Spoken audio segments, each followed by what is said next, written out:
I'm going to turn off one more set of lights before you get started once I go back there.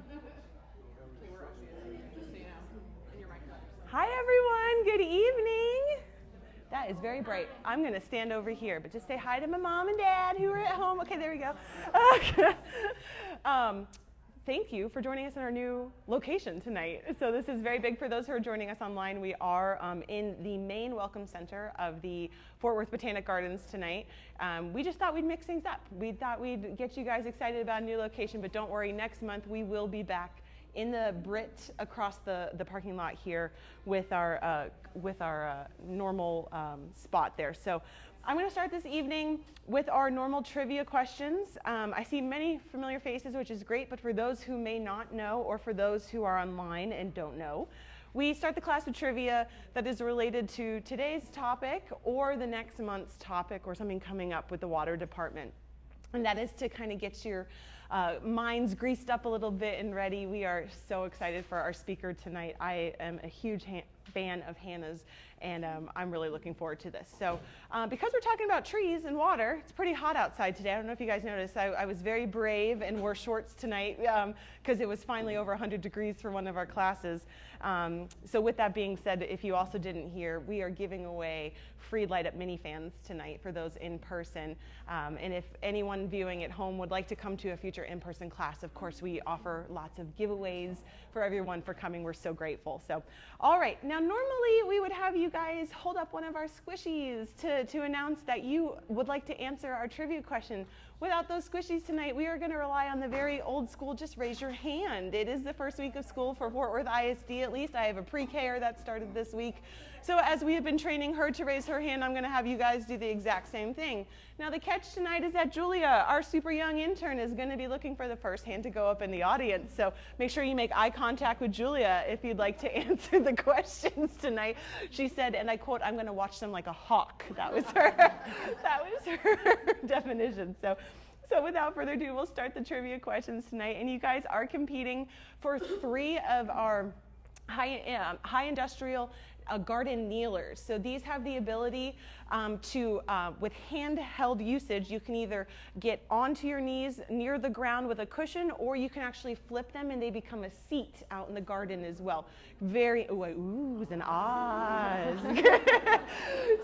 So we have 3 of those up for grabs, and of course we will be giving those out at some of our future events too. So if you don't get one tonight, don't worry, you will have another opportunity. So here we go. For the first question, according to the Brazos River Authority, how fast can a reservoir lose water? That'd be like a lake. Can they lose water due to evaporation during a very hot, dry period like we're having right now? So even though our lakes are pretty full here in North Texas, we are still losing water because a lot of us are irrigating and just simple evaporation. How much in inches? 1 inch, 2 inches, fraction of an inch. How much can be lost per reservoir on average in one day? In a day. 10 inches, right there. Oh, okay. Not 9. We're gonna bring it down. But 9 inches is a great guess. Yes, we can lose up to 9 inches in about a week and a half. Is how we're saying. She was Next, okay. 5 inches. Less than 5 inches. We're bringing it down. Hang on. 2 inches. We're going down a little. We're going down a little bit more. Hang on. She picked my out. I was saying from 4 to 5. Nope. We're a little less than 4 to 5 inches. Just a little. What do we have? How much water can be lost in a day due to evaporation in a North Texas reservoir? Go ahead, Heidi. 3/4 of an inch. Just a smidge less than 3/4 of an inch. Okay, let's go. Half inch. There we go. You guys. So that was one of the great. That was fantastic. Well, I love everyone getting involved in that. So more specifically, on a extremely hot and dry day in Texas, our reservoirs can easily lose a half inch or even more in just a 24-hour period due to evaporation. So keep in mind that a half inch may not seem like a lot, but the average depth in Lake Worth is only 6 feet. Oh, that puts that in perspective. So even though our lakes are relatively full right now, this is why we still participate in water conservation behaviors and why we push our conservation programs, because just because you have a full lake doesn't mean that it's going to stay full, just because we're following the rules. So it's really important that we keep up with our conservation. Okay, number 2, here's our second question. We are going to be raising our hands, although I think everyone did that last question. According to Texas electricity ratings and the Texas Co-op for Power, the surface temperature directly under a mature tree canopy, so directly under a tree, a mature tree, the temperature can be up to 25 degrees cooler on a fully established tree, okay, in North Texas. How many degrees can a 5 to 10-year-old tree, established shade tree, reduce your cooling cost? How many degrees, can a 5 to 10-year-old fast-growing shade tree reduce the temperature in your yard? So if you guys are here to hear Hannah and you're thinking about putting a tree and you're thinking about moving a tree, adding a tree, if you wait about 5 to 10 years and you have a fast-growing tree, not one of those established ones that's hitting the 25-degree cooler mark, we have a younger tree, how much cooler is the average temperature underneath a 5 to 10-year-old fast-growing tree? 10 degrees, she got it. About 6 to 10, yeah. So 6 to 10 degrees cooler on the surface of the ground or on the surface of the front of your house if you strategically plant some of the trees and shrubs around your house. So more importantly, with the heat island effect in Fort Worth, we need trees. We need that shade, especially on a day like today where it's 100 degrees outside. I personally was looking for the shade, walking through downtown. I've changed my route so I could be under those shade trees. Most of the trees in downtown are older than 5 to 10 years old, so they are even cooler than maybe that 6 to 10 degree difference, but that is how important taking care of trees in Fort Worth here is. So keep that in mind throughout tonight's talk. Okay, and our last question. This is your fun tree trivia. Okay. According to the Arbor Day Foundation, what surprising thing, how much oxygen can a tree produce, this question is very intense. For how many people, can a single matured tree produce enough oxygen for over an entire year? So one tree can produce oxygen. How many people can it support? One matured tree. 5. It's a little bit less than 5. Jules? Intern's calling it. Yeah. 4, a little bit less than 4. So one tree can support the oxygen for, okay. I'll go for 3. Just a little. The audience participation, you guys are, it's so silly tonight. 2 is the answer, yeah. So we always say that you're going to want to plant a tree for your partner, someone that you love, right? You want the 2 of you guys to keep that oxygen going. So on average, most of our established trees in North Texas can produce enough oxygen in 1 year. One fully established tree can produce enough oxygen for 2 full-grown adults to regularly inhale throughout the year. So every tree is very important, so just kind of keep that in mind too. So thank you all for playing our ridiculously silly trivia and the class participation. I love the feeling of the teamwork in this room.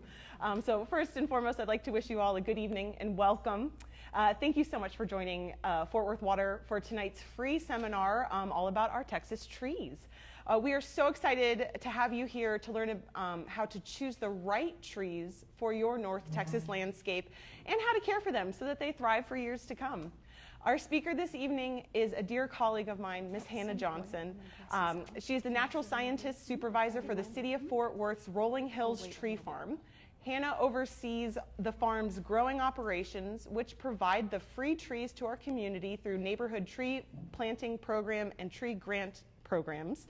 Her expertise in both species selection and long-term care will give you the tools you need to keep your trees healthy and beautiful year-round. Before we begin tonight, please silence all of your electronic devices if you are in the room. And please note that this class will be recorded and available on the City of Fort Worth Water YouTube channel within the next week. All questions, including those coming from our online viewers, can be submitted or asked at any time, but they will be answered at the end of the presentation. I will help keep track of those for Hannah, but we'll try to hold on to those for the end of the presentation if that's okay. Now, if you will please join me in welcoming the amazing, the scientist, the arborist, the just wonderful Hannah Johnson. Wow. Well, thank you. That was a very nice introduction. I like to start off with, how many of you guys knew that the city of Fort Worth has a tree farm? 2. That's wonderful. I find that most groups that I talk to don't realize what we have to offer, and it's very unique to the city, especially a city of this size. Doing some research as my boss, Craig, he tried to find cities of our size that might have a tree farm, and if they do, it's not very well documented. So it's very unique that we have this, and it's a great opportunity to provide free trees to the citizens of Fort Worth. So today I'm going to talk about some native trees of Fort Worth. I do have a handout for you. We'll pass out a little later. It covers just trees of Fort Worth, so I'm not going to hit every tree on the handout that I'm going to give you today, but I'm going to hit native trees today because we want to talk water conservation and what's going to grow well in our areas with our weather, right? Not to say that the other trees won't, but because of these native trees, they're used to our climate, they're used to our soils, they have that provenance here. That's what we want. Okay, so that's what we're going to talk about today. I'm also going to talk about planting and care, and then of course answer any questions you have. So before I get into this whole talk about trees, I'm going to tell you about the programs that the forestry group has to offer. What I like to say is that we are different than urban forestry, okay? So forestry with the city of Fort Worth, we deal with all public trees, where urban forestry deals with trees on private lots, okay? So we can get kind of confusing there because you would think, well, why aren't you just urban forestry? But forestry is just public trees, urban forestry is private, okay? So we have 2 groups, our hazard abatement group and then our community tree planting. I oversee the community tree planting part. Hazard abatement are the crews that go through and take care of any public trees that are down in the right-of-way, blocking street signs. You know, you probably, did anybody notice the tree in Trinity Park right across the entrance when you turned in here today? Yes. Large tree limb came down, right? So they are in charge of inspecting that tree. Either crews go out and take care of that tree in terms of cutting it up, leaving logs, sometimes in parks for people to take, or they do a lot of wood chipping that we have for free outside of our gates. You can come and have free wood chips. But you can report trees that you see that are blocking street signs, down in roadways, on the My Fort Worth app. Okay. They also deal with all park trees. The big thing I want to stress with hazard abatement is they're not doing trees for aesthetic pruning. Okay, we're just mainly taking care of hazards. Okay, they have a crew of 2 crews running right now, and you know it's a large city, so we utilize contractors quite a bit as well. I oversee community tree planting, so we provide free trees for our neighborhood tree planting program and our tree grant program. I'm going to get kind of into that a little bit more. We have our heritage trees, we do some special events, and I utilize volunteers a lot. Volunteers do about 90% of our transplanting at the tree farm, okay? So we come out, we either do transplanting up into larger containers or out in our fields, and I'll talk about the trees that we grow. So with community tree planting, we grow 25 to 35 different species of trees, mostly native. We have a few adaptive species, and those trees, most of those trees, we are collecting seed here locally. Okay, so we, I say last year, a lot of our seed was actually collected here at Botanic Gardens, but we really try to collect seed from all different species throughout Fort Worth. You know, think of when we had the really bad storm Uri, some of the live oaks didn't take it very well, where others did. So we are collecting seed from the ones that, you know, survived that storm, really handled that pretty well. We're looking at trees that have good form, maybe some trees that have really unique color, really red color for our red oaks. But really, we want overall good-looking trees. You know, I'm not going up to a tree that has poor form, maybe has some splitting or something and saying, oh, it provided acorns, I'm going to grab some. You know, no, we're not doing that. We do have to buy in some trees occasionally. We have some crop failure. Some things don't germinate for us. But we do all of that at the tree farm. So we'll start from small seedling all the way up to our ball and burlap trees, which I'll talk about here shortly. So our neighborhood tree planting program, we provide free 5-gallon trees for communities. Communities can sign up in the spring and the fall. So this is for your parkway. So the space between the curb and sidewalk, or edge of curb up to 20 feet in. So it can essentially be your front yard. So it can even be behind the sidewalk, depending on how much space you have. And what happens is there's a coordinator for the neighborhood. I send them a list of trees that we grow that grow well in their areas, right? We'll talk about soils a little bit later, but I'm picking trees that kind of fit that area that grow well, whereas West Fort Worth's a little rocky.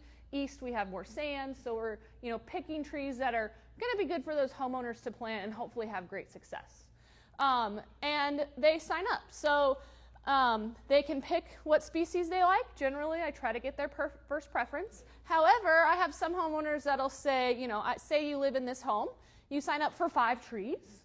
I take a look at your lot and I'm like, you only have space for 1. So I really do go through and make sure that you have space in that parkway. These are only for that parkway, not backyard spaces, because the idea is that that parkway is still considered public space, the space between curb and sidewalk, but in terms of that fully mature tree growing, we're shading that sidewalk, we're shading into the street long term, okay? If your neighborhood isn't participating in the spring or fall, I do have what we call a tree voucher program. So same type of program, you sign up online, I make sure you have the space, I email you a voucher, and you can come out to the tree farm on the 3rd Saturday of the month from 9 to noon to pick up your tree. So I say 5-gallon container. That container size is about this big. Now, depending on the species you pick, I have trees that are about 6 foot tall. I have some smaller species that are smaller. Most of the time, I can get them in a car. I never have issues with trying to get trees anywhere. So some people ask, I don't know if I can come pick it up. We can generally fit it in a car. We do not do pickup, of course, right now. It's too hot. We'll talk about best planting time. So we'll pick that back up in September. However, I could argue it's still pretty hot, and I'd wait until, October, November to come for that tree voucher. But you can come anytime. Say you get it this year, you forget about it, do it in the spring, or you want to wait until next fall. So you don't have to ask for another one. I will just ask when you come to show me that voucher. Okay? I just want to say we participated as we piggybacked on the next neighborhood over. Uh-huh. And it's great. And our neighbors also did the voucher thing. We got 2 trees and it's a fantastic program. Wonderful. Yes, it's fun to drive through the neighborhoods that have planted or have participated for multiple years, and you can see how well those trees are growing for them. Our tree's about 15 feet tall now. Oh, wow. Wonderful. So our other program is our tree grant program. So we provide larger container trees, or B&B stands for ball and burlap trees. These are trees that we harvest out of the ground. They're about 500 pounds at least, so they need a piece of machinery to move.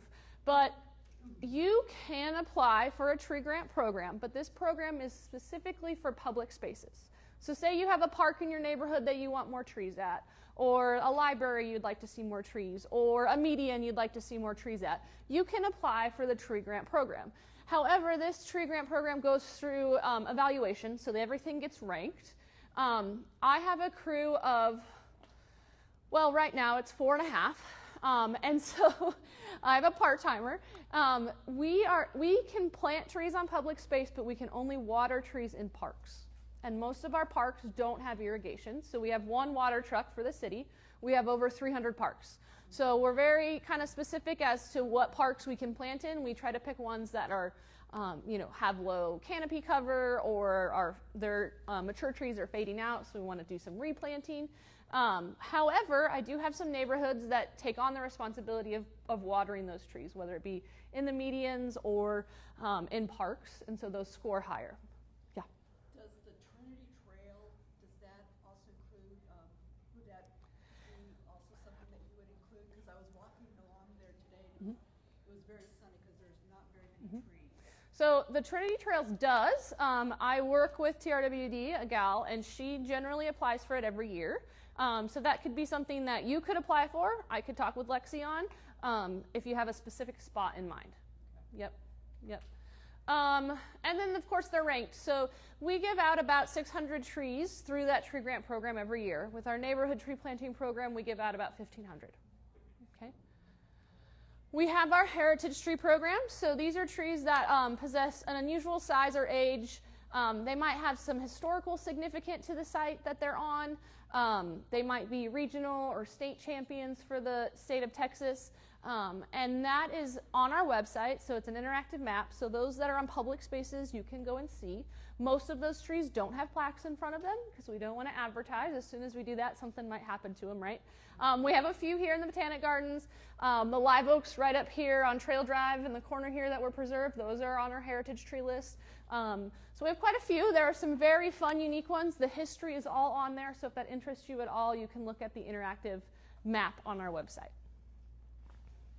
And I should say, if you have a historic tree or a tree of some significance that you think might be able to be a part of this heritage tree program, we take applications, and we announce it every year on Arbor Day, which is that first Friday in November for us. So if you have one or know of one, please put in an application for it. Okay, so we all know benefits of trees, right? One of your questions today was, what is the percentage that it's shading our underneath, right, of a 10 or 5 to 10 year old tree. They help our property value, energy savings, shady spaces, that sound and visual barrier. I always tell people when they're thinking about planting, or I am not originally from Texas, and so when I was looking for a home, I wanted my master bedroom not on that east or west side that's going to hit all that hot, make it even hotter than it already is for me, okay? And so, but if I found a house that I really liked, it better have a tree there that's going to shade it so that it helps at least keep it somewhat cool. I used to live up north, and so we would argue that if you're doing that, you also want a tree that's deciduous, because you Texans get kind of cold. And so you want to make sure that that tree drops its leaves so that it can also heat up your house in the winter.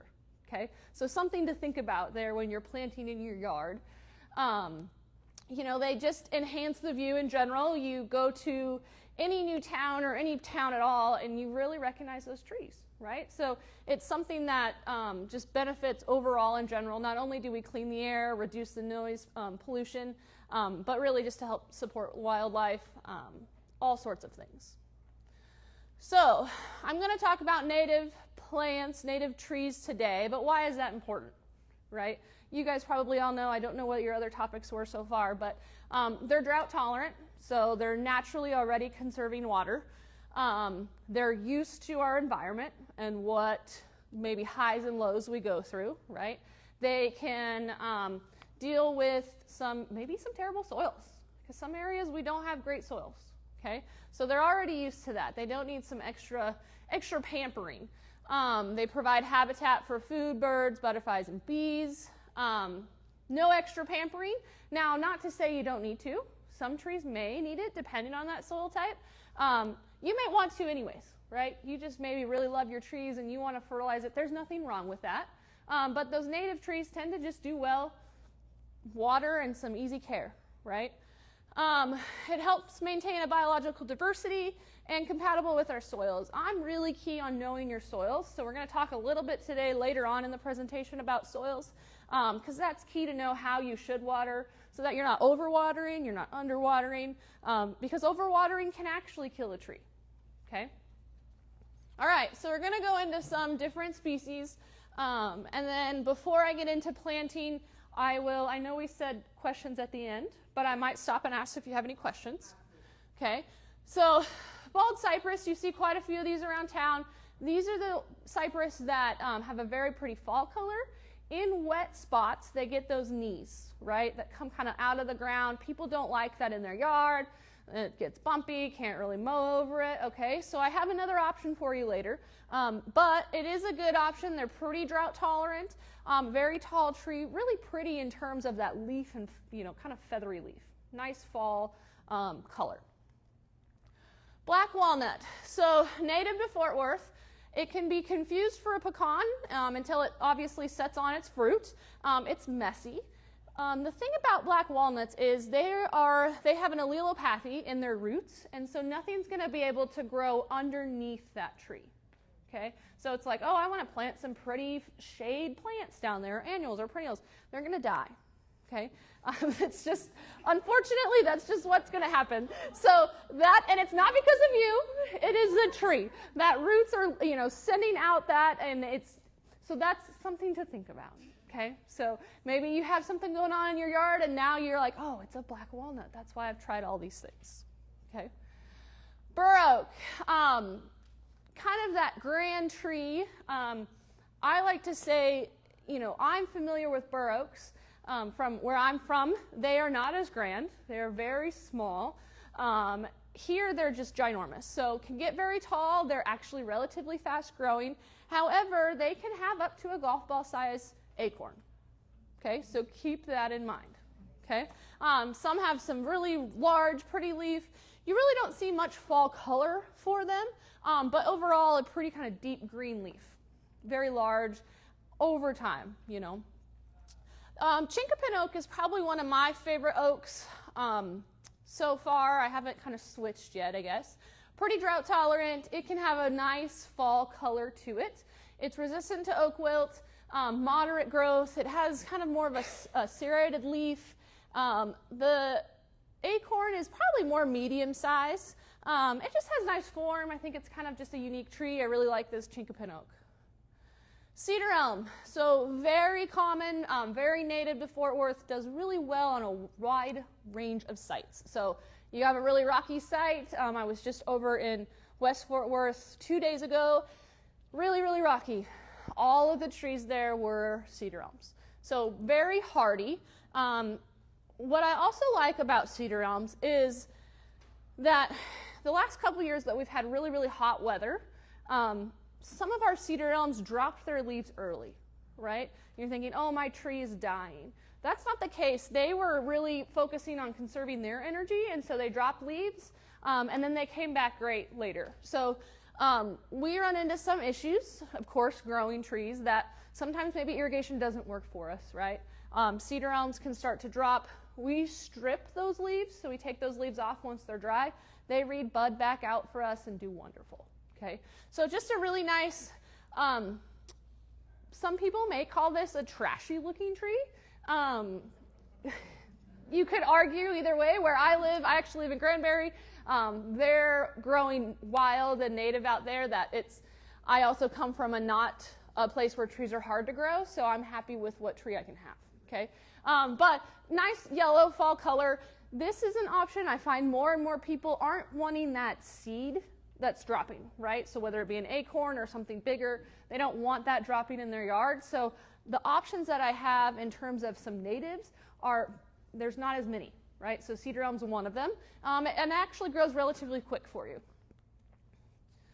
We probably all know live oak. So that evergreen tree, stout trunk, it can divide into several twisting limbs. Sometimes we see live oaks multiple coming at once. The thing about live oaks is it has that really outreaching growth, right? So you're always going to be pruning it if that's not what you're wanting, right? It's going to reach out, it's going to kind of dip down, it might come back up. So sometimes I always think to myself, why are developers putting live oaks in little lots, right? Because then you're really going to have to kind of shape these trees. So those are things to think about long term, and we're going to talk about planning considerations down the line here. Pecan, really the only native food crop that we have that's decent, tastes good, right? It does well in poorly drained sites. It tolerates that drought, has pretty moderate growth. The thing about pecans are they are self-pruning. So meaning they might just up and decide that I'm going to drop this limb. I don't need it. Okay, so that is one of the things. They can be messy, but overall they have nice form. I think they're just a nice shade tree. I will say that, you know, they tolerate poorly drained sites. I tend to see pecans more kind of in that sandier area, right? So we're going to stay away from clay, more sandier, sandy loam type soils they enjoy. Okay. Here's the option if you like a bald cypress but don't want the knees. And we're starting to grow a lot more of these and kind of phasing out of bald cypress at the tree farm, is a pond cypress. So looks very similar. It can tolerate a wide range of soils. It prefers full sun. It still has that pretty red fall color, but doesn't have those knees, stays pretty, tight and tall. So another really good option. Very similar looking, unless that was, tree ID is your favorite thing. It might be hard to tell kind of the difference. Okay. Oh, the shoe-marked oak. So we're going to talk about the shoe-marked oak and then the Texas red oak. So very similar looking trees, right? Size-wise, they're a little different. I would argue right now at the tree farm, cross-pollination happens, so we are just generally calling ours a Texas oak, red oak, okay? So it's a mixture between the two, so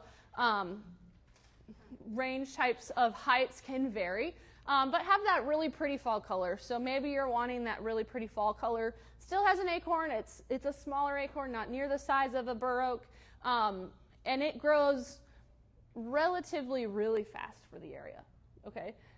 And so it's a really good option. One thing to think about in our red oaks is they have a thinner bark, and so they're a little more prone to sun scald, okay? And so that's important, at least for us at the tree farm, when we're growing trees in the field and then we go to plant. We want to make sure that we're planting that tree, we're marking, east, west, north, because it's a larger tree that if I were to twist it and plant it somewhere else, that side that was shaded is more prone to sun scald, right? Because it wasn't growing that direction before I moved it. When you're buying containers in a nursery, most of the time they're twisting these containers 180 every so often, so they're kind of seeing all sides. But just things to think about that we like to think about when we plant. Arizona cypress, you don't see much of this. Where I came from, this is more of like I'm doing a windbreak or a snow fence. Still really pretty, but a little short-lived. It can be pretty tall, and more of an evergreen, of course. We don't grow these that often, but they are native here. So big-tooth maple has that beautiful fall color. Maples prefer a little bit more well-drained soils. This can be kind of your medium-sized tree, so a nice option if you're not wanting a red oak. I don't see that many maples here. There are some beautiful ones in the Botanic Gardens. But a nice option to kind of switch up from your oaks, okay? Lacy oak. This is a very underplanted tree here. We're trying to get it out a little bit more.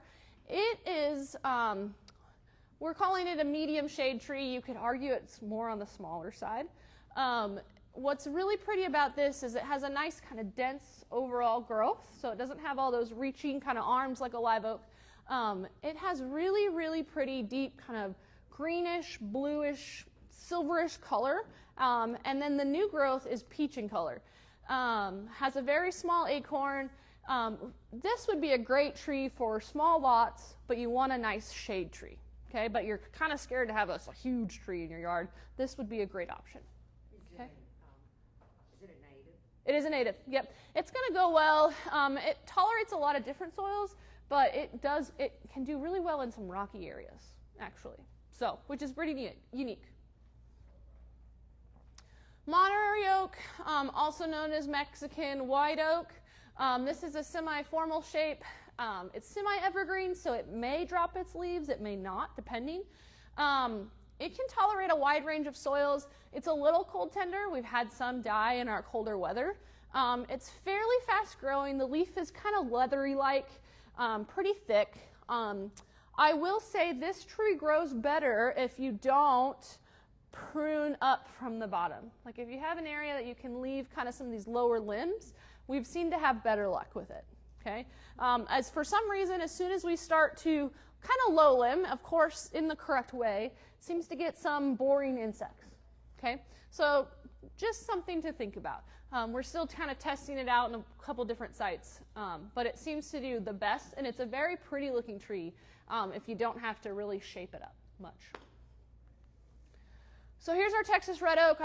What we have at the tree farm, a lot of it is a cross between a Texas red oak and the shoe-marked red oak. Still great fall color. It's just going to be shorter tree for you, smaller tree. This grows well in the rocky soils. You see this more kind of once we get a little south into Texas just in general. But it is native here, and it does really well. It is susceptible to oat wilt. Still the same, has that thinner bark. Okay. Small trees. So we have an American smoke tree. You don't see a lot of these. They're hard to find. They are native. They have a unique flower. This really doesn't give justice. These flowers are ginormous, like a huge puffy feather. Ginormous. They have this beautiful, really, really pretty fall color. Sometimes we see them in the understories and areas. It's not one that we generally grow. We have a couple times, but it's just a really fun option for you.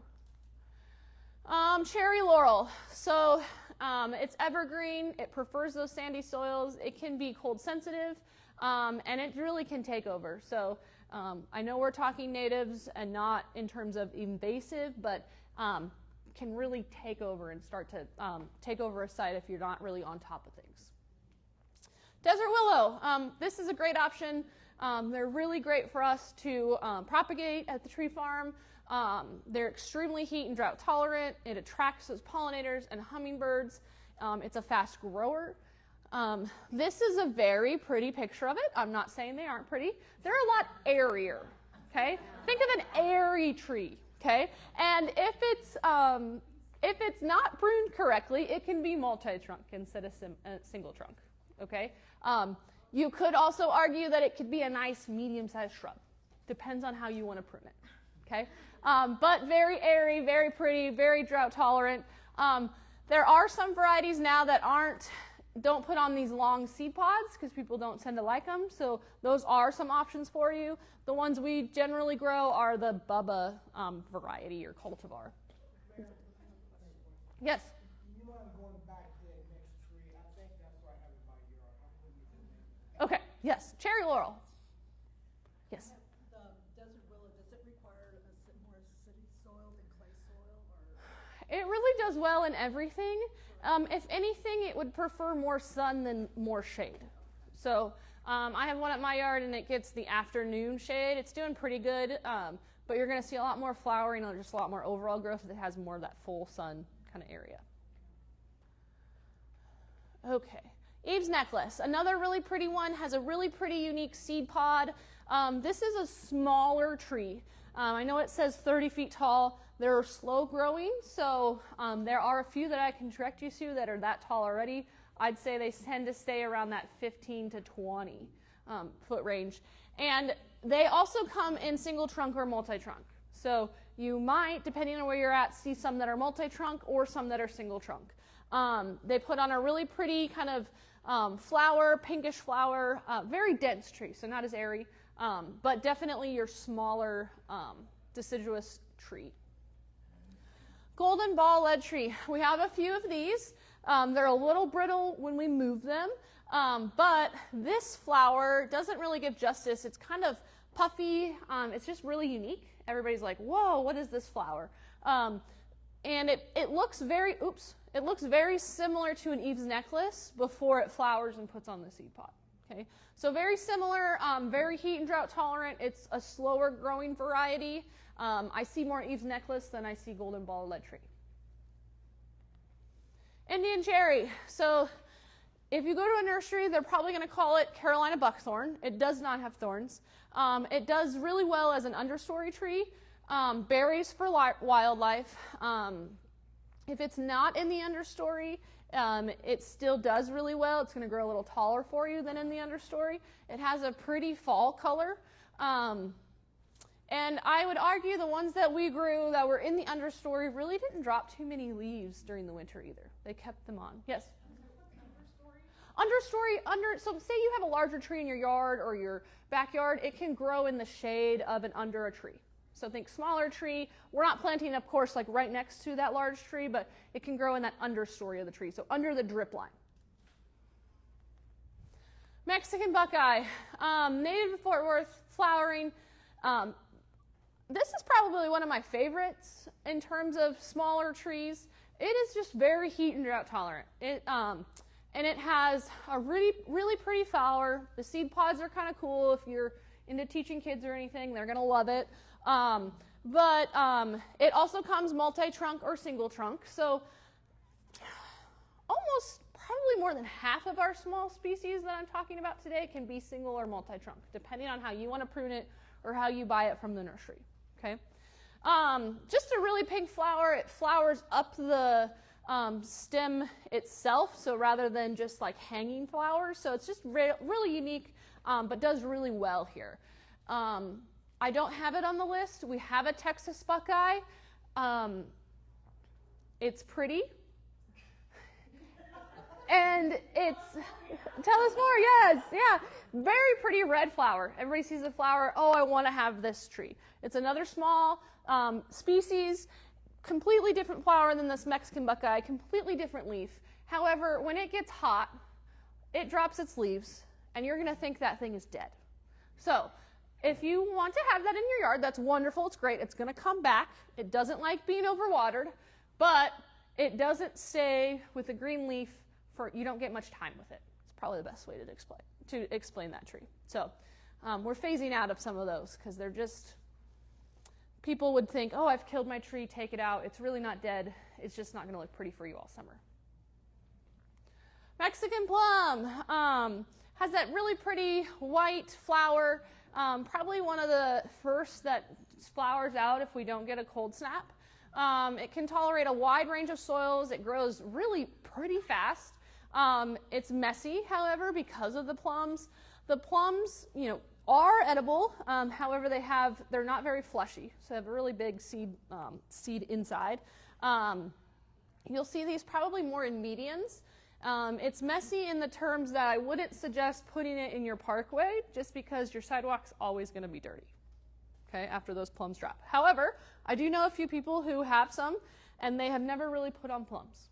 So, but I can't guarantee what's going to happen when you buy your Mexican plum. Possum holly. So deciduous, moderately drought tolerant, beautiful berries for wildlife that stay on during the winter, so it's that really pretty color for you. Relatively fast growing. We don't grow too many of these really at the tree farm, and I would argue, even though all the things say relatively fast, I'd go more slower to medium growing, at least for us.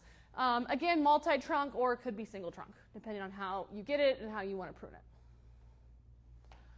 Rusty black haw, so this is a viburnum species, really, really pretty, again, red. You're probably like, Hannah, you're saying everything's really pretty fall color.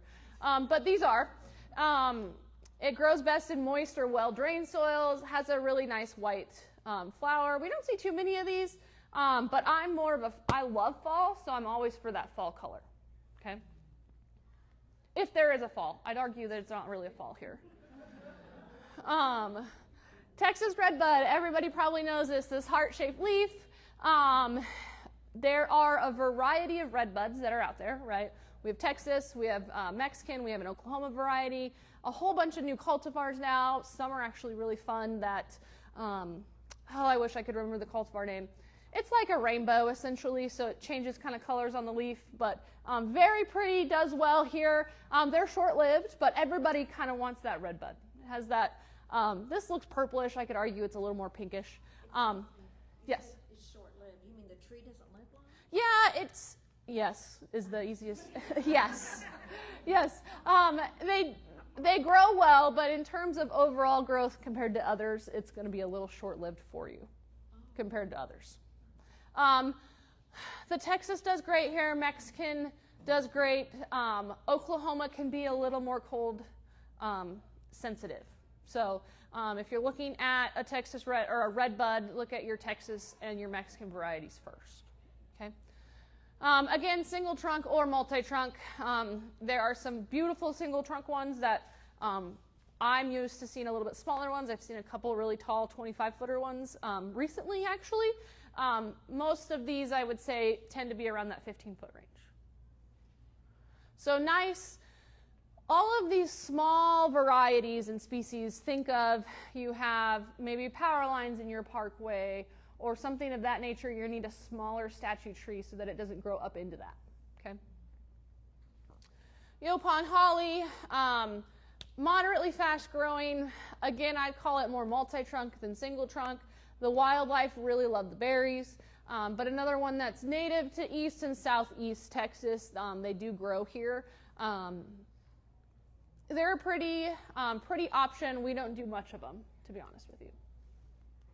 Okay, Those are the quick native species that I went over. Do we have any questions on that tree options?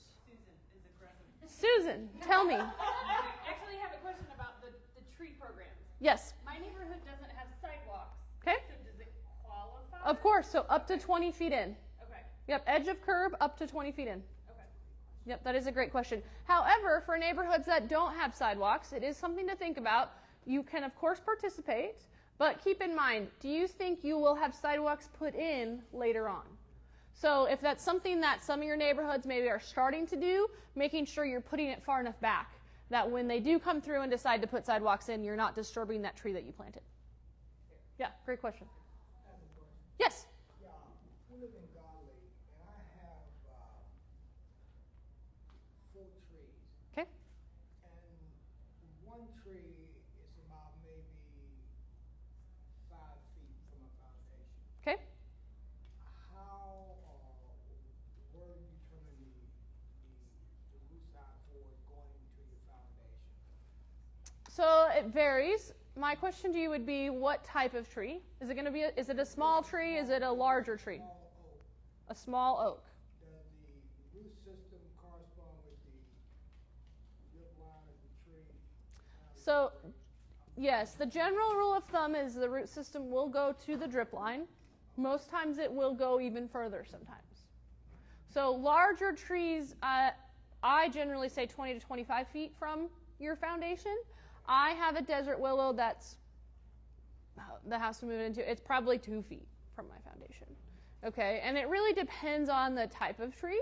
You can go in and sever some roots on that side if that concerns you. That's another topic for another day, but that can be done but without removing.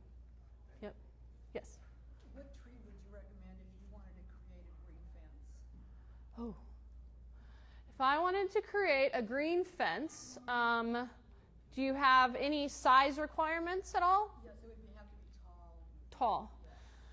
And tall and maybe not so wide. Okay. Living green fence year round. Yes. So that's where you're going to want to go more, probably your Arizona cypress. Your live oaks are going to get wide. They'll still drop some leaves, but it'll at least, shade. What about that pond cypress? Pond cypress is going to drop. Those are, yep, it'll drop all those kind of feather-like leaves. Yep. I'd stick to probably more some tall shrubs. You could do some, Yopon holly would work well for you. Possum holly would, well, it drops, but it's at least red.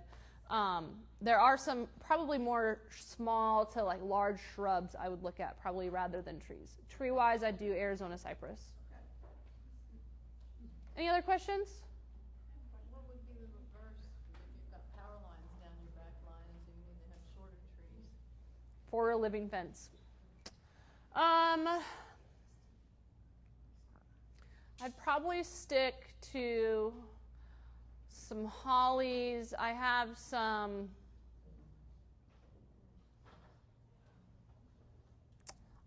non-native options that would work for you. And of course, the only one I'm thinking of is not the one you want. So none of those ones you mentioned would be any good? The Yopon holly, that would probably be in terms of fence line or power lines and not dropping leaves would be probably your only option in my give or take. Is it shady? Your Indian cherry may not drop your leaves. In terms of small native varieties, those would be probably, and I would lean more towards the Yopon. You had a question. Yes. How far should I plant the live oak for my foundation? So live oak for your foundation, how big is, I have lots of questions, but how big is your lot? Pretty small. Pretty small. So I would put it closer to the road than your house. I'd stick at least 25, if you can, 25 feet from your foundation, just to be on the safe side. That's going to take time before it reaches foundation. Most times I don't see trees being a huge concern to foundations, but that's always questions that I do get. And we can sever roots if that's the issue. Most of the time, I would almost argue that when trees become more into the foundation, they don't have a lot of space already, and it might be overplanted in that yard. Like you already have one in the parkway, you might have one right behind the sidewalk. You just got a lot, it doesn't have anywhere to go, and so it's trying to find new areas, if that makes sense. Okay.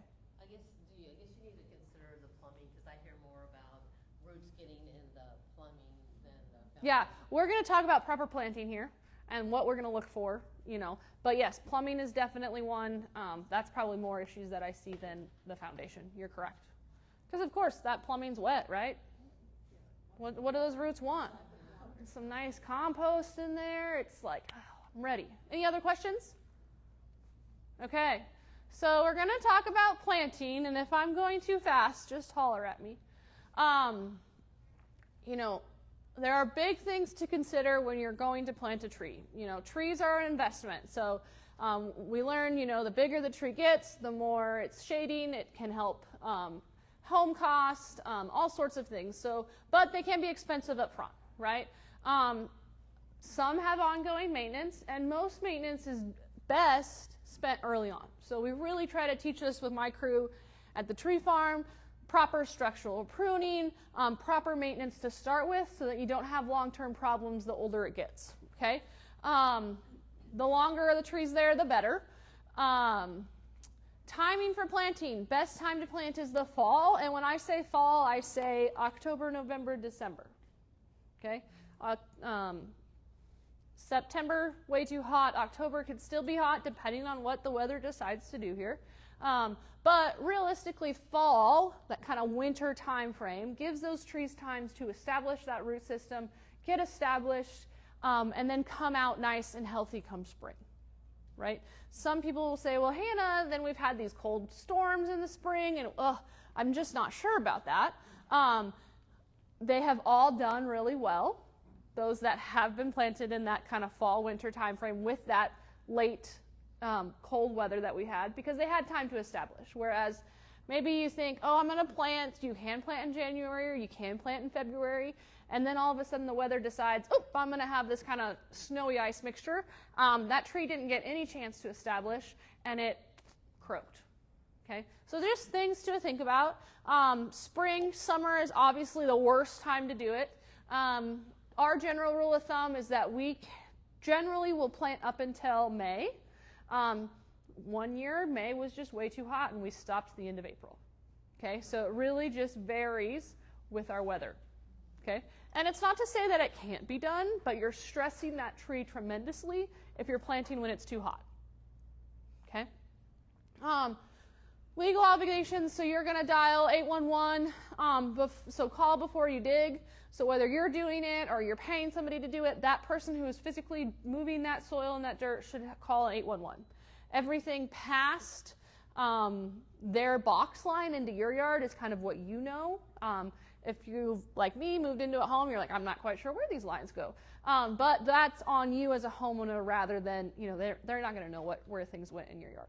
But they're at least going to tell you that parkway area, anything up to a box, they'll mark, okay? All right, so we're going to talk about considerations, so site selection, site assessment. I'm not going to give you the full spiel of everything, but I'm going to hit the main topics. Species selection, stock types in terms of containers, bare roots, ball and burlap. We're going to tell you how to plant, and then aftercare. But I like to show this picture because we have two really large trees. You can tell these are relatively small lots. We have the storm drain here. We have a fire hydrant here. I don't know where these roots are going at this point. We have a water meter. We have buried wires that are running this way. We have a second tree here. There's buried irrigation here. We didn't think this through. Okay? So it's something that a lot of, if you're like me, you go to a nursery and you're like, oh my gosh, this tree looks beautiful. I'm a bargain saver. That tree's cheap. I'm going to buy this tree. I take it home and I'm like, I don't have any great spots. But then it might end up right there, right? And that's not what we want to do. So when you're in we're going to talk about what we're looking at as our site selection, what we really need, and what fits best with where we live, okay? So What type of soils? I'm going to talk soils because I can talk soils for a long time, but I won't do it today. But soils are important when you're learning what tree needs to go in your yard. How much light is it getting? Full sun? Is it going to be some shade? Could it be an understory tree that likes that shade, likes that option? Okay. Is there a slope in your yard? How's that wind coming through? Do you have like a wind tunnel? How is it getting water? Do you have irrigation? Do you have to go hand water it? How are those things happening? Maintenance-wise, is this a tree that's going to need maintenance all the time? Is this a large tree that over time maybe is in your backyard? There's not a good way to get say a bucket truck back there to get this tree pruned when it gets really large. Or maybe you're already in a home that has a really large tree. So then you got to find a contractor who can climb. So just things to think about in terms of maintenance, right? What needs does it need? Does it need a lot of fertilizer every year? Or does it need to be pruned every year? Things to think about, okay? Conflicts, we're going to talk about that. Are there power lines? Are there wires running underneath? And then what do you want in your yard? So I like to tell people my husband's dead set on a pool. And I'm like, I don't feel like that should be our first priority, but you know. But I also have, if that's happening, I know where that might happen in my yard in the future, that I'm not going to plant a tree there and then he says, well, we're going to do a pool.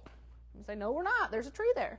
So things to think about, right? Or maybe you plant a perennial garden and you still want a tree there, but you can at least move those plants later on. Okay, so things to just future considerations of your yard. Or are you wanting a really nice kind of reading spot under a tree in this area?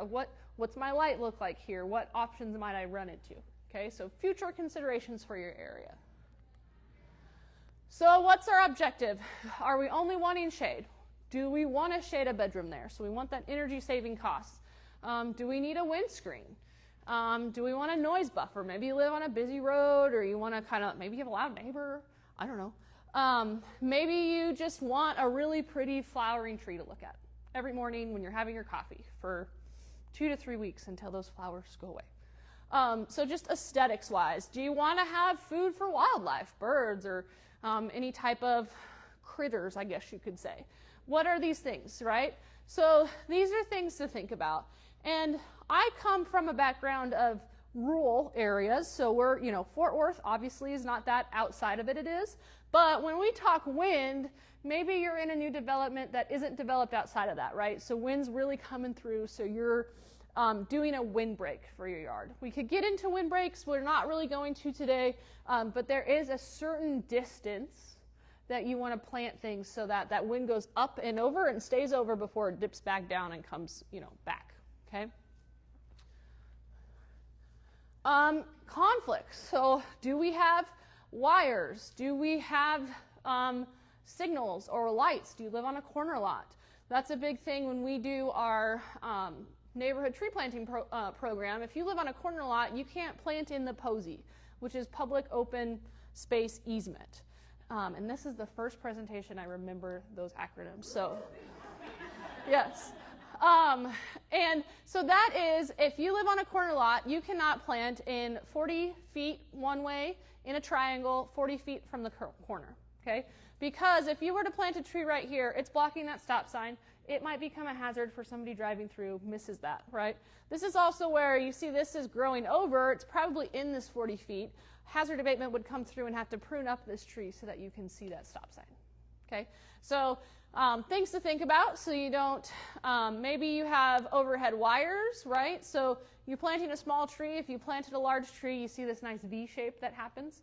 And that's because the companies are allowed to do that with, they have to be clear of those lines. Legal restrictions. This picture I like to show too, it's tree's way too close to the house and it's covering up that chimney, okay? So just things that you may not think about long term, but things that might be of conflict. You want room to grow, you want that visibility. Same with, we talked corners, you might still want that visibility backing out of your driveway, right? So you're not wanting a tree so close on that corner that when you're backing out, you can't see, okay? And then of course maintenance. What are you able to do? How can we maintain this tree properly? Oh, this I do want to note. Encroaching on a neighbor. What happens if your tree goes over into the neighbor's yard? They can do whatever they want with it. And do they do it correctly sometimes? No, right? So those are things to think about as that tree grows. And hopefully you have a nice neighbor, right? Okay. So we talk about soils, and soils are important because of the water holding capacity that they have. And water holding capacity helps us know how much we can water our tree, how much that tree is taking in, how often we might have to water that tree, or not, depending, right? So sand has those large particles. Water filtrates through sand very quickly, okay? Silt are smaller particles. We have a slower filtration rate, whereas clay is more like papers on top of each other, okay? We have all seen probably clay soils. You water it, and the water just flows off of it, right? Yeah, so it's because our particle sizes are so small it can't percolate down into it. And I don't think I added a really cool picture, but we'll see. I can't recall. So because of this, when you know what type of soils you have, you know how you might need to water this. So this can be done in a couple different ways. You can send off a soil test to Texas AgriLife Extension, and it'll come back and it'll say this is your pH, this is your nitrogen, phosphorus, potassium levels, which is good to know if you might need to fertilize. Here's your micronutrients, here's your sand, silt, and clay ratios. So this is telling me I have 43% sand, 18% silt, 39% clay. So I have a clay loam per the soil triangle that we're not getting into today.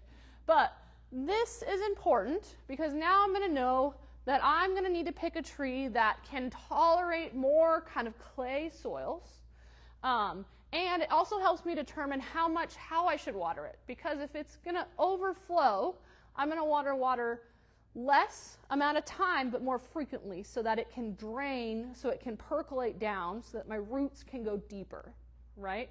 Whereas if I had the same clay soil versus sand soil, and I water each for 10 minutes, my water for my sand is going to make it all the way down here, whereas my clay soil is maybe going to make it 2 inches, because all of that's going to be then runoff.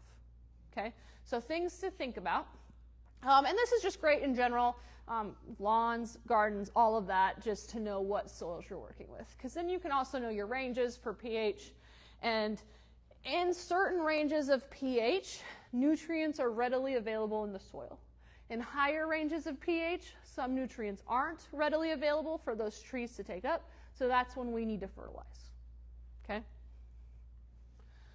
So, stock types. There are different types of trees that you can buy, bare root being one of them. We see this mostly in fruit trees, or if you're buying kind of in bulk for like different windrows or snow fences where I've come from.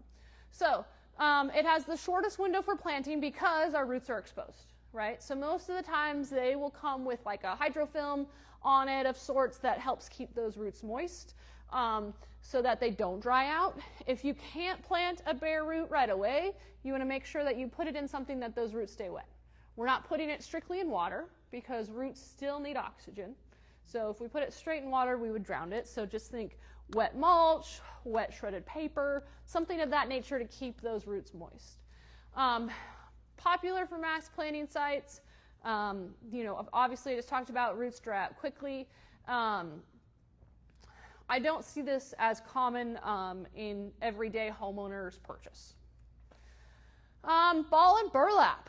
So common with very large. Of course, this top picture is a huge tree.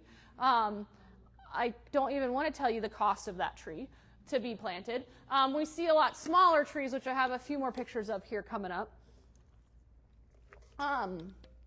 Mortality rate can be a concern, and this is because we don't know what that root system looks like. We have no idea, okay? In our production, we can find the root flare, which I'm going to talk about. We do root pruning so that when we do harvest these trees, all trees in terms of roots, when they're outstretching, they are taking up nutrients from their fine little tiny root hairs that are really, really tiny. And those are generally found on the very tips of our roots. Okay? So if I were to do a ball and burlap, we have to root prune, because if not, I have these nice anchoring roots. All of my good stuff that this tree is living off of are on the tips. I cut that off, and that tree doesn't have any way to, take that up. So same as we're planting and we're kind of pulling some roots apart, I can over prune these roots, and it doesn't have enough to survive. Okay? Ball and burlap trees are labor intensive. You have to have a piece of equipment to use it. They're beautiful because a lot of people want that instant tree, right? So these trees are already big. They already look established. They just need, there is nothing wrong with ball and burlap. They're, of course, more expensive. We don't know what the root system may look like. They have a bigger chance to be transplant shocked just because of their size. I will always argue that a smaller tree, and it's proven, a smaller tree will hit the height of your bigger ball and burlap tree quicker and faster because it takes longer for that bigger tree to get established. Okay, so always better with your smaller trees. But sometimes that's just not an option, or you're like, I just want a big tree. And you know what? You can do it. Okay. Container trees. So all different sizes. We grow 5-gallon all the way up to 45-gallon. We also have grow bags, which is this top picture. So very much still a container, but it's a grow bag, so it's fabric. As you can see, this grow bag picture on the top left has a lot of nice fine root hairs. Okay, so grow bags are great in that aspect because when the roots hit the grow bag on the outside, the air essentially root prunes it. So it kind of dies back, comes back in, puts on all these really, really nice root hairs. So grow bags are great in that aspect. However, for us growers, they're costly because we have to cut that grow bag then to plant. We can't plant it in the grow bag in the ground. Okay, so then it just costs more for us, but has a much better root system than a container plant. Because you can see in these bottom, especially this bottom picture, this container plant isn't terrible. I'll talk about it a little bit more later, but it hits the container and then starts to form these circling roots, right? And then you try to kind of prune them. You may over prune them, and you can run into issues long term with those containers, especially if they're not continually sized up so that we don't get those circling roots. Okay. They have a lower transplant shock. They can be planted year-round. That means that our ball and burlap production, if we're lucky, we can harvest in November, December. Since I've been with the city, that just hasn't happened. Last year was too hot for us to even harvest then. But I could have given you a container tree and you could have planted it in that winter planting season. It would have gotten established, right? Whereas ball and burlap can be iffy in terms of when it's available to plant, at least for us, okay? Root systems can be inspected. So I always tell people when you're going to look for a tree, I'm going to tell you the things you're going to look for. But, pull that tree out of the pot. See how it moves in the pot. Look for that root flare before you buy it and take it home. Okay? Root defects are very common. They can be fixed and repaired. But sometimes you might bring one home and think, holy cow, let's just hope this tree makes it. Or why did I buy this? This is it's a mess down here. And that happens a lot in container plants. So root defects are very, very common. Excuse me, what is the normal or average cost of a tree in this container? So our grow bag containers can be in like 15-gallon to 20-gallon size. I have to think of what we have those rated as right now. Probably in a normal nursery, you're probably paying anywhere from $60 to over $100, depending on the species. And prices just keep increasing, honestly. I think on average, oh gosh, that's a great question. I should maybe have that on the top of my brain next time. Our 5-gallon containers, in terms of metrics, so I can buy a desert willow. I got a quote for them, however we grow them. They were $35 for a 5-gallon. A Chinese pistache was the same, which are very fast growers. So for me, that's not realistic. I would say on average, most 5-gallon containers could be anywhere from wholesale for us, let's say $14 to $28. Yep. We talked root issues. Container-grown trees are prone to those circling roots. Roots don't really fix themselves. That's where we talk about we have to pull them apart when we plant. I'm going to talk about planting. Shaving is most effective. When I say shaving, you're taking your knife and shaving the outside edges. Okay? Not always can that happen if your roots are already circling. Okay? Slicing is better than nothing. I call it very similar to planting your perennials, your vegetables. You're kind of getting into that root system and pulling it apart a little bit. Okay? And you can overpull. We can overprune. And these circling roots, I am a tough love tree person, so I'll give it a little more tough love, a little more pull. Try to get those roots apart. If I can get some of those circling roots apart that I'm not pulling off, when I plant my hole, or when I plant my tree in the hole, I make sure my hole is wider, not deeper, and I'm trying to set those long roots out and then backfill, right? Because if I keep it, my roots are going to continue to grow in a circle in the ground. Okay, if you're going to walk away today with anything in terms of planting a tree, I want you to know that your hole needs to be wider, not deeper, and I want you to know where the root flare is. Okay? The root flare is important because that is the level your tree needs to be planted at. Okay? So you need to find and expose the root flare. These are root flares, wonderfully planted tree. There is no root flare on this tree. So I am digging down to find this root flare. Because a tree planted too deep will have more long-term problems. Okay? Not all the time, but generally yes. Okay? So this is why I brought this, and we can pass it around if you want. But this is important when you're in a nursery or you're looking for a tree, because at least for us, we utilize volunteers. We're doing a lot of trees quickly, and sometimes they can just be planted too deep in the pot, or even out in our ball and burlap fields before we harvest them out of the ground. So we are pulling back the soil to find where this first flare root is. This is my first flare root. My first flare root should be at ground level. Okay? I can barely cover that flare root, but I don't want to over cover that flare root. Okay? I want this flare root to be right at my ground level where I'm planting that tree. Okay? And realistically, this flare root should also be, if this was a pot, within the first inch or so of the pot. Okay? This tree had other issues, that's why I brought it, but this actually had another root way up here, and you can see that my soil was only down here. Okay? So in this container itself, it had other issues, but my soil was way too low to where my flare root was. Okay? So flare root is important. Can everybody see that? Okay. So exposed flares have a lower probability for girdling roots and decay because most of the time when you're looking for that flare root, half of the time when we're transplanting smaller bullets into larger, that flare root might already be circling around at the trunk of the tree. If I find a circling top flare root, it's going to girdle that tree, meaning it's going to choke that tree out as that root gets bigger. So I don't want that tree. Nope, I'm not going to pick that tree in a nursery setting. I'm going to cull that tree, throw that tree out of our growing setting.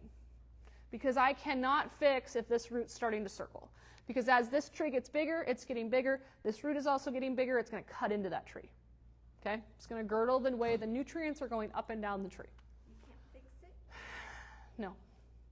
What if you have a tree that's like 30 years old and you have one starting to do that now? It's a little root. I'd cut it. Cut it? Yep. I had one in my yard. I had a nice root flare. I had one coming kind of up and over. I cut it. Mm-hmm. So we always want to expose those flares to find that root defect. It might not have it. It might. So we want to know. Growth rate greatly diminishes and mortality significantly higher when planted too deep. So I always tell people I'd rather have your tree planted slightly higher because it's going to settle rather than too deep. Because once it's too deep, you can't really do much other than move a bunch of soil away from it, and it's just going to be a pain. Okay. I say beware of grafted trees because of that graft. We won't really get into that too much just because we're talking natives right now. Grafted trees are mainly on fruit trees. However, I know they're working on some grafted post oak varieties. So when we're digging the hole, we want like $100 hole for a $10 tree. The hole is important, okay? So dig a hole 2 to 5 times the width of the root ball. Now, on occasion, that can't always happen, right? Depending on your parkway space or where you might be at. But the wider you can get the hole, the better, because we want it wider, not deeper. And when we say deep, we want it not the base of the pot, the base of that tree from the root flare to the bottom of the pot. So depending on that root flare in that pot, it might be all the way halfway down that pot. So if you dig a hole the height of that pot, it's way too deep already. Okay? Saucer-shaped holes aids to the root spread and speeds development. Yes, that is true. Do we all have time to make saucer-shaped holes? No. So I don't expect you to do that. The wider you can get it, the better. We have a lot of clay soils here, so if you can even just kind of run your shovel down the sides of those clay corners so it kind of breaks it up so those roots have a way to kind of pinch in there and start taking root, always great. Keep your pile of soil next to what you're digging up.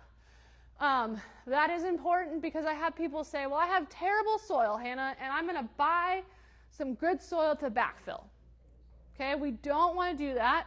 I tell people that's essentially planting a pot in the ground, right? Because then you backfill with the really good stuff. The roots start to grow. They get out where the not great stuff is, and they're like, yeah, I'm going to stay where it's good. I'm going to make a big circle. And then those roots are all just tight right in there, and then you end up with, a tree blows over. Or it just has poor root structure because of it. So always backfill with what you're digging up. Now, you could say, Hannah, I have a really rocky place, and by the time I take out all my large rocks, because I don't want to backfill with these huge rocks, I don't have much soil left. So then what do you do? Yeah, so you're going to try to pick soil or topsoil that is very similar to your area. So I'm not picking a Miracle Grow Bag, right? I'm going to pick a more just generic topsoil to backfill with, okay? If you can, try to pick what best matches your soil right now. Let's see. I think I hit all those steps. So placing the tree. So when we place the tree, we always are holding at the trunk underneath the container. It's hard to get it out of the container. Put it on its side, roll it around, give it a little shimmy. If you can't get it off, that's where we cut the container. Now with our grow bags, we of course cut those off. Very rarely can you just pull those off. They generally have to be cut. And half the time, they have to use some tug muscle because sometimes those roots are kind of grown into the bag too. And so it's kind of hard to peel them off of that, okay? Let's see, so we're always supporting the rate of the tree. We've hopefully measured our hole before we get it in there, especially on larger trees, larger container trees, because those are harder to lift up and out of the hole if your hole's too deep, right? Place the tree in the center of the hole, check on all sides, you're checking that depth. We are backfilling as we go. We're packing as we backfill. You can pack with your shovel. I use the heel of my foot. And we pack as we go. What I like to tell people, though, if you can have a partner to plant, it's the best. If not, you're doing a lot of up-downs, a lot of stepping around, okay? And the reason being is you can backfill and you can start to kind of step around that tree, pack it in there. And if you don't check, you don't stand back and look at that tree, you've planted your whole tree and it's leaning. Yeah. And you're like, dang it, now I got to fix this whole thing. Yes. So it's just a mess, right? So you always want to make sure that your tree is straight. So having that partner to kind of back check with you to be like, are we still straight? Are we not straight? Because when you're down on your hands and knees and you're packing your soil around, that trunk looks straight to you. But everything else, once you step back, doesn't. Okay? You know it so well. I've done it many times. So Now, ball and burlap trees, they are just harder, okay? They take a little bit more time. Generally, we have them on a chain. We have dug our hole with an auger. We have measured it. We have a shovel that we use. It's like our measuring shovel. We have harvested these trees already with that flare root at ground level. So we're not planting this tree and then finding the flare root. Flare root has already been found, okay? Now, when we place these trees in the hole, this is where it takes a lot longer to make sure we're straight, where we need multiple people, because once we let go of that tree, we can hook it back up to the wiring to re-fandangle it, but generally this is me, and I'm taking that top part of the wiring off in the ball and burlap. And as we're backfilling, if it's too low or needs to be moved, those trees are like 500 pounds. So they're very hard to get moved, and because I've already cut off the wiring of the top part, it's hard to hook to and then readjust, okay? And we do. So what we do is we plant these trees, they go into a wire basket, burlap is on the inside, the tree and the root ball, all the soil goes into it. We have to do it at a certain time because if the soil was too dry and we dug this tree up, we would end up with a huge bare root tree, right? Which is not what we want. So it has to be ideal soil moisture for us. And then once we plant the tree, we take the strapping off, as we hold it on here, and then we cut off the first 2 wires, and then we cut off the burlap as far as we can. Generally, we leave the bottom 2 wire sets and burlap. The burlap will degrade over time. There are treated and untreated burlap. And generally, the wires do not become an issue for that root system later on, okay? And on the occasional issue that we had a tree that doesn't make it, I can hook to that wire basket and pop it out a lot easier, which we don't like to do, but it has happened, okay? So the depth of this tree is important. Big thing with ball and burlap trees is I'd rather have them planted a little bit too high than too deep because these are heavy trees. They're definitely going to settle for us, okay? Backfilling. So we're using the existing soil that I talked about. We're really doing no amendments whatsoever. We're place partial backfill, tamp, and apply water. Depending on where you're at, if you have water as you go, wonderful. If not, just backfill and then add water later. When you're adding water later, if you start to see bubbling up, we're not backfilled very well, right? So that's where we need to better our backfill. Tap it back in there a little bit better. But then, of course, in this instance, you're getting muddier because you got a lot of water and soil. It's just wetter down there. But you have bubbles, so if you see bubbles and you don't backfill it, that's where you might come out the next day and your tree's leaning. And you're thinking, I thought I planted this tree wonderful, right? It had air pockets and now it's leaning on you, okay? We want to make sure that we keep the root flare exposed. So this says keep soil off the trunk. I say you can put just a tiny little bit of soil there. We don't want it fully exposed, but a little soil. And then we can kind of this is showing some mulch. I'm going to show the correct way to mulch later. But if you have excess soil, we're doing a little soil here, and then we can kind of get thicker. We can do this soil kind of mound around the outside edges so that when you do water it, it kind of holds that water in, right? Let's see. So that's soil ring. Watering. Different ways to water. You can use bubblers. You can do it by hand. But after you plant, you should always water that root ball thoroughly, okay? Boiling, bubbling means you have air pockets. You have the opportunity to move that soil into the voids. You want to continue water regimen until the tree is established. On the next slide, I'm going to show you kind of that regimen that we follow. Winters can be dry too, so things to think about, like once a month, come out in the winters, once every 2 weeks, give your tree a good drink. Okay, these are some different ways. These are tree diapers, gator bags, kind of like its own soil ring. There are some tree diapers now that I think even collect rainwater. Yes, I have not used that yet, but I think that is an option. We do use some gator bags. Big thing with gator bags that I like to tell people is it slowly releases the water, so you're promoting that deep root growth. However, they're always good to take off in that winter time frame because of all the water and stuff. You tend to see a lot of ants and insects in between the two things. So it's always best to take them off and then put them back on later. So some people will use tree bags, gator bags. They also hand water. We do these on locations like last summer. It was really, really hot, of course. So some new planted trees, not only did we go through weekly and hand water, which we always do in parks, but then we put gator bags on, so we watered like normal, but then also filled the gator bags so that could slowly release over time.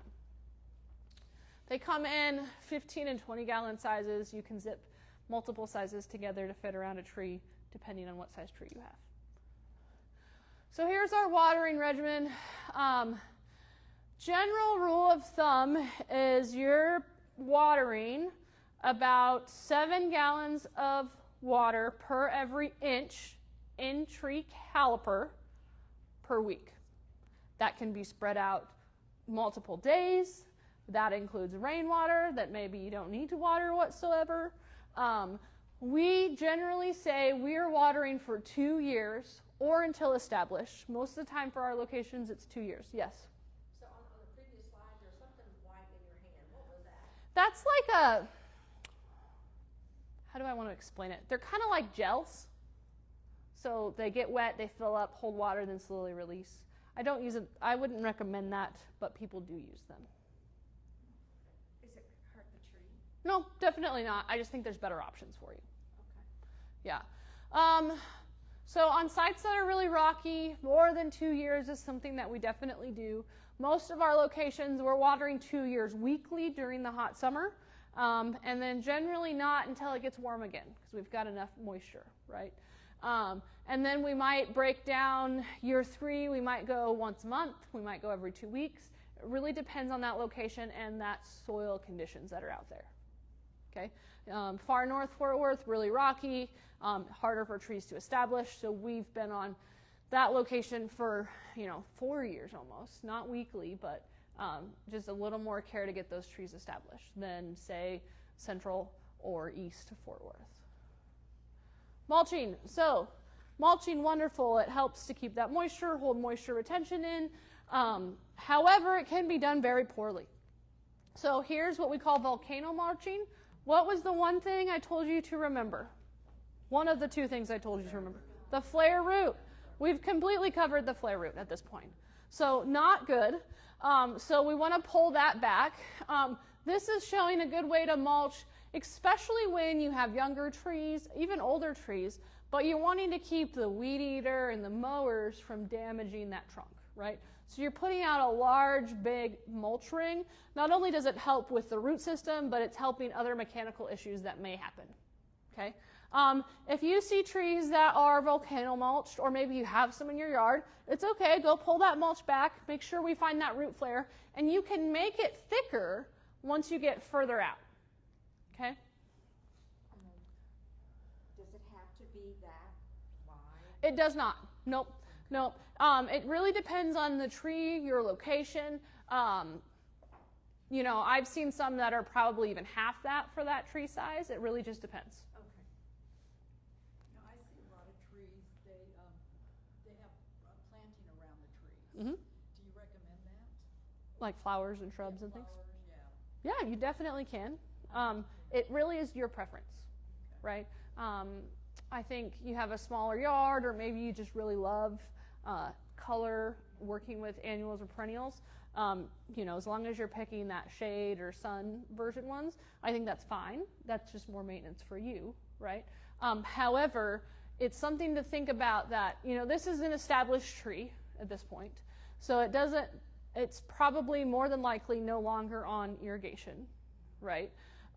So watering the plants under the tree isn't going to affect it. But if you just planted a newly established tree and you're watering it, you might end up overwatering those annuals or perennials because you're trying to give the tree more water, right?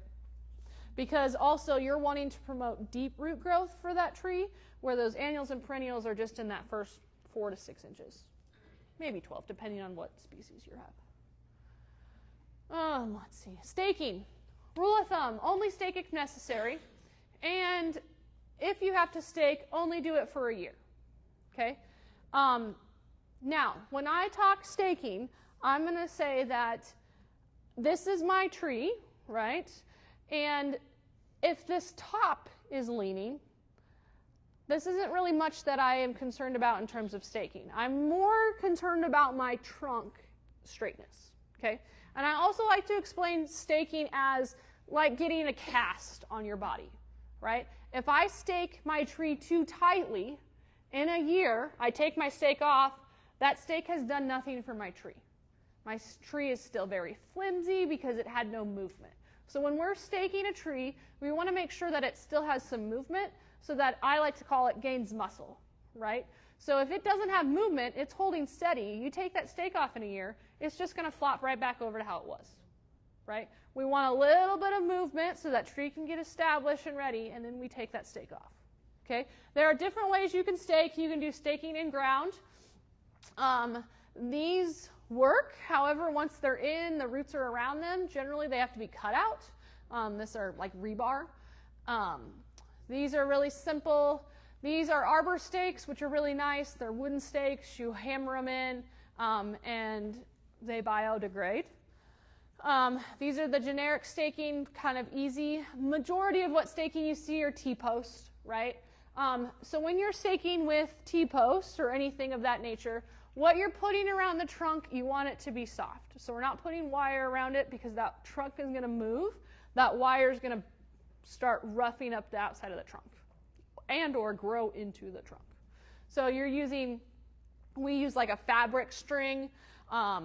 You can use old hoses, anything of that nature to go around a wire if you need to. We have like a green fabric strip that we use to tie on, and then take it off again in a year.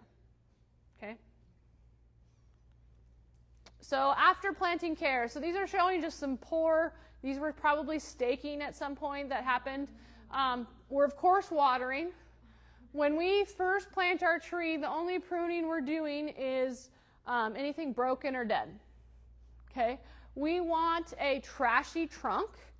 And I think I'll talk about that in a second. A trashy trunk means that I am not lollipopping my tree as soon as I plant it. So think I'm planting a tree my height, and you want it, you want that upper canopy realistically long term, right?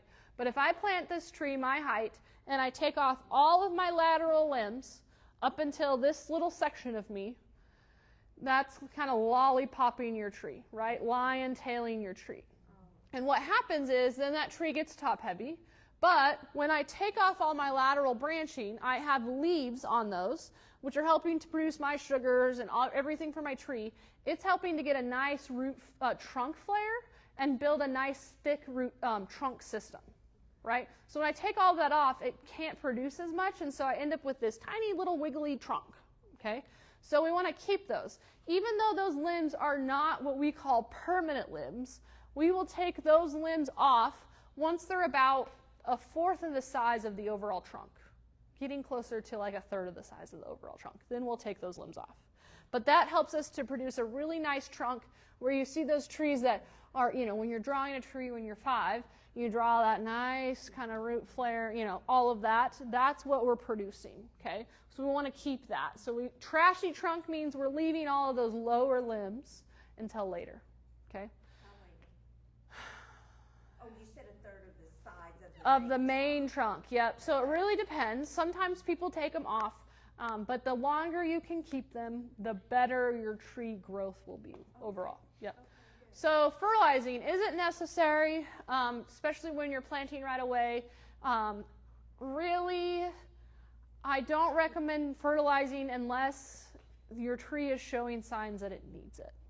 It's got yellowing leaves, it's got some other issues going on. That's when we turn to fertilizing. Okay?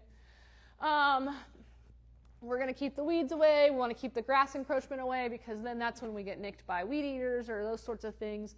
Trees seal, they don't heal, so they're sealing off that wound. Then we get dead wood in that section.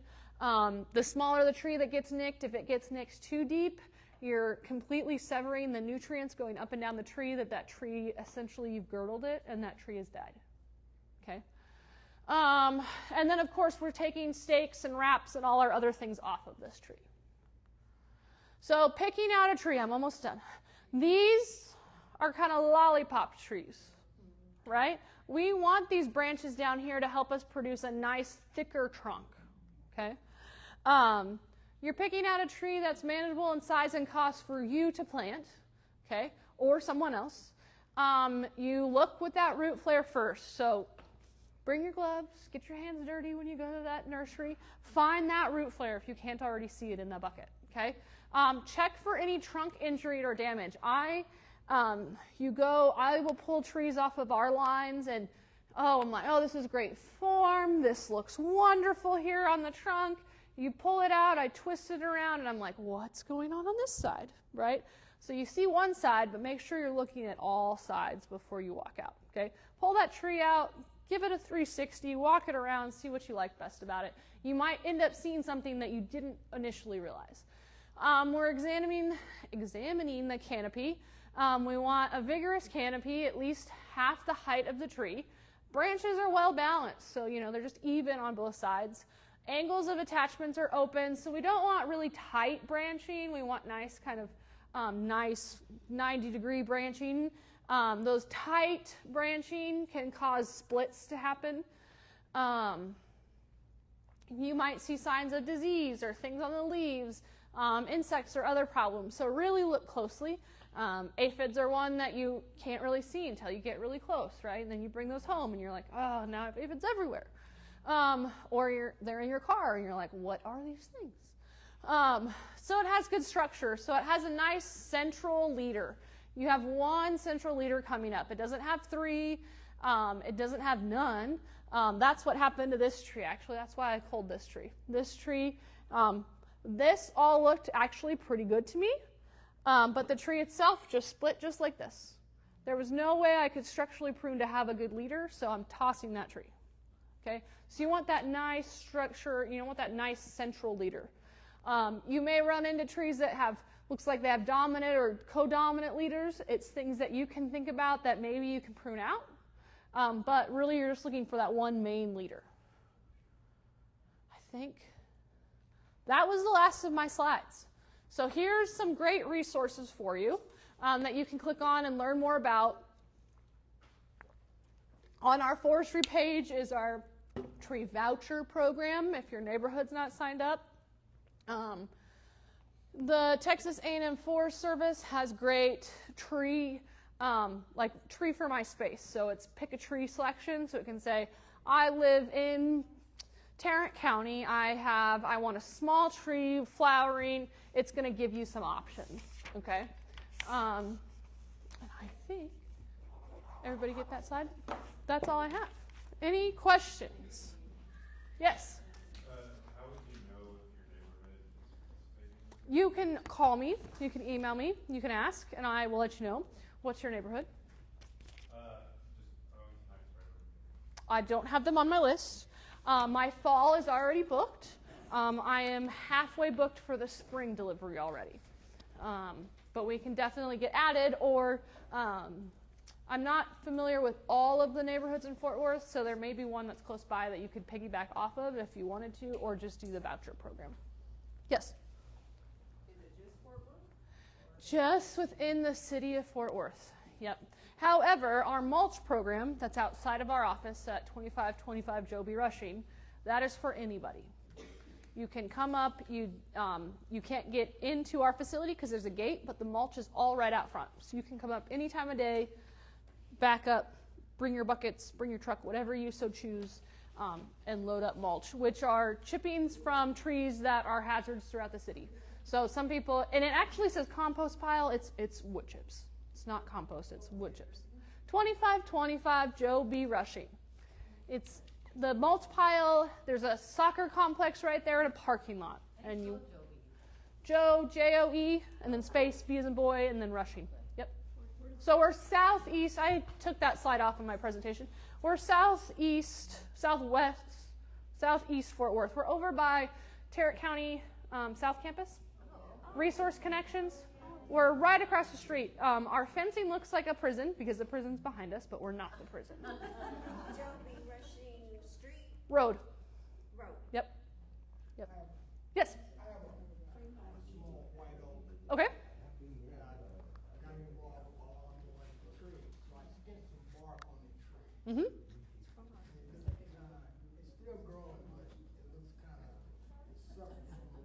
Mhm. What do I do? Do I put some on now? It's really not recommended that you put any covering on it. We spray paint every cut that our hazard abatement team does because of oak wilt. So from Valentine's Day to 4th of July is that key oak wilt period. So if anything happens during that period, really anything over your wrist size, you can spray paint. We generally use black generic spray paint. It just kind of seals that wound up in terms of insects won't smell things to come to it. Yeah. In general, it's just best that if you can try to get it cleaned as much as possible, that tree will eventually start to heal itself, seal itself over. Yep. But, then we get into pruning where I see that a lot with limbs that are pruned that are too big. You want to do that 3-cut method. So you do an undercut on the bottom part of the tree, then you cut above it further away so that that heavy part falls off, and then you can come make your correct cut. Because if you don't, you start your correct cut, it's too heavy, and that whole limb pulls and then takes that whole chunk of that tree with it, and then you've got this big kind of sore, essentially. Yeah, somebody else had their hand raised. Anybody? Yeah. Okay. A bunch of apple seeds that I bought were all sprouting, and I have 7 apples Okay. in this pot. Am I crazy to put those out in my yard, or do I just leave them in pots and have fun with them until they... I would leave them in pots and have fun with them. Apple trees just have not done the best here. It doesn't mean you can't for sure try it. If you have kind of a microclimate that stays a little warm, why not? But generally we do better. We just don't have great success with apple trees. Well, I Yep. have 7 apple trees in pots in my backyard right now. I Anybody wants one? keep them in the pots and grow them that way. Move them in. Yes. Some kind of voluntary coniferous trees. Okay. This tall now, growing within half a foot of I think it's called a Mexican oak. Mm-hmm. And how do you dig that out and preserve it in the middle of the roots of the tree that's growing? So your bigger tree roots probably won't be too affected because that tree's not very big yet.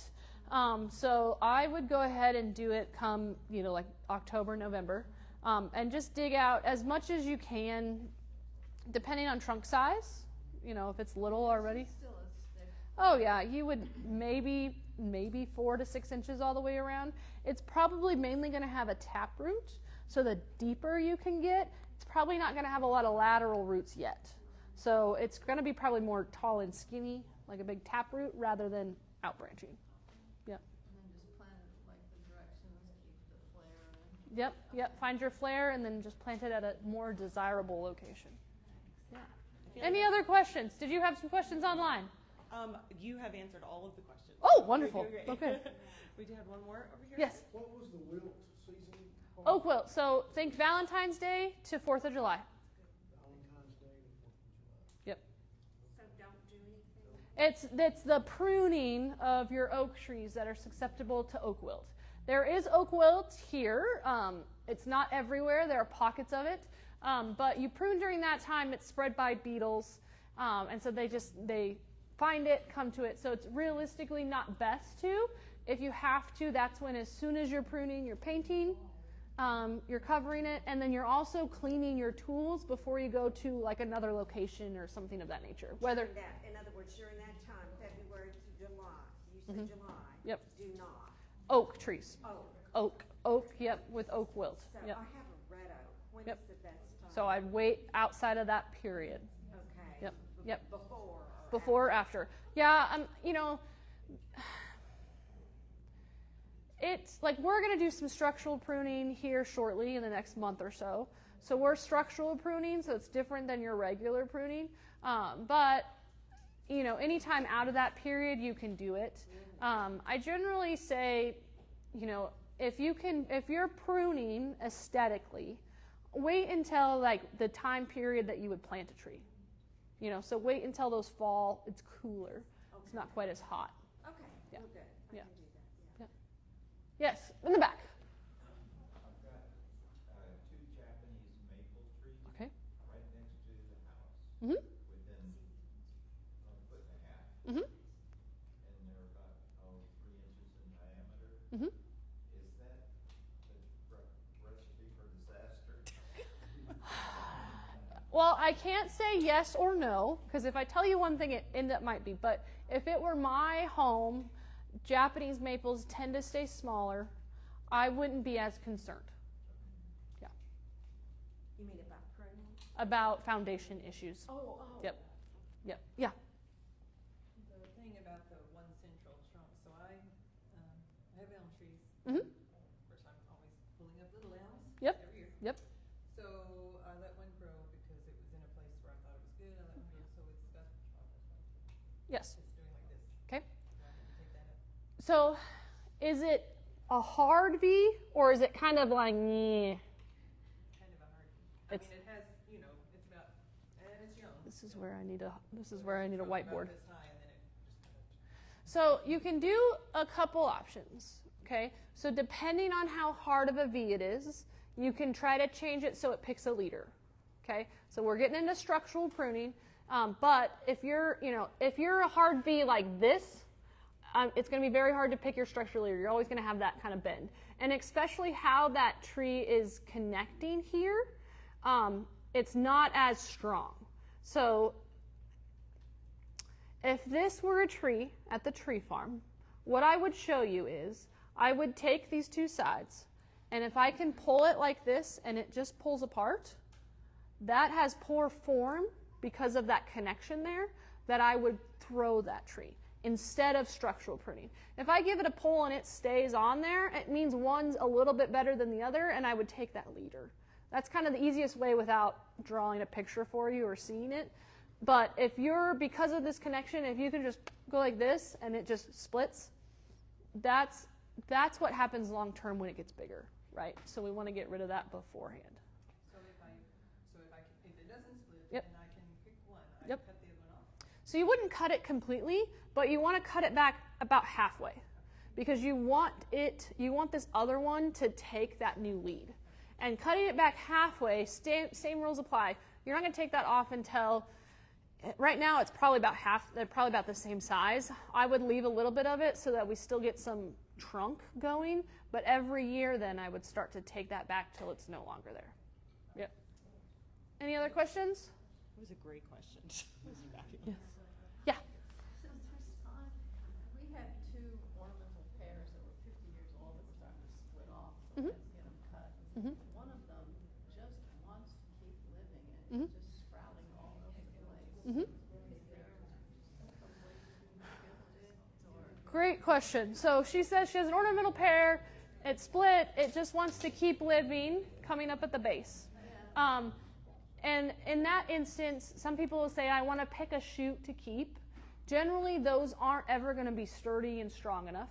So you cut it down. It keeps coming back. Really, the best way to, you can use some herbicides and just paint it.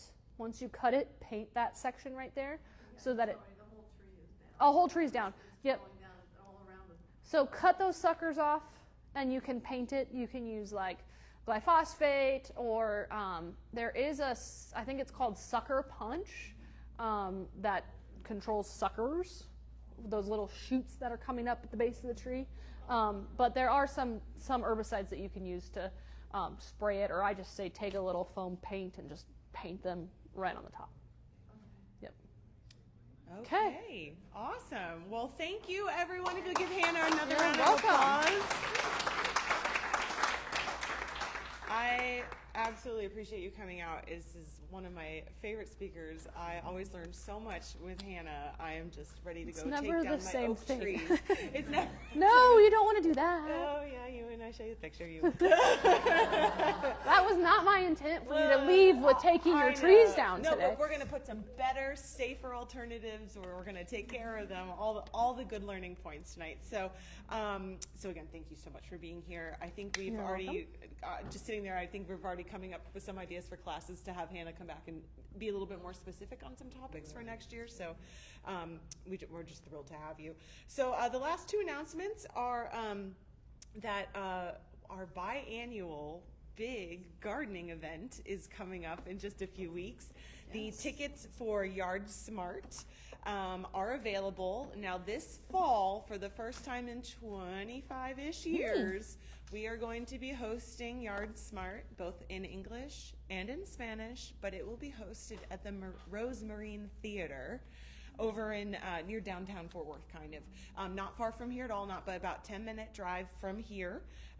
We have the new maps for parking available. It's still free parking, still an easy walk, still handicap accessible. It will still be inside. We will have a larger outdoor vendor area if you are interested in participating in that. We will still have food available for all of our ticketed attendees, and those tickets are available right now on the Eventbrite website. And if you have any questions, our email is also on Eventbrite because it is specifically at a new location. The date is September 6th, Saturday, September 6th. And we just, like I said, because we know it's a new location, feel free to email us. Our email is waterconservation@fortworthtexas.gov, and we'll be happy to answer any questions leading up. We'll provide you with lots of maps and all that, and have a lot of extra hands on deck that morning.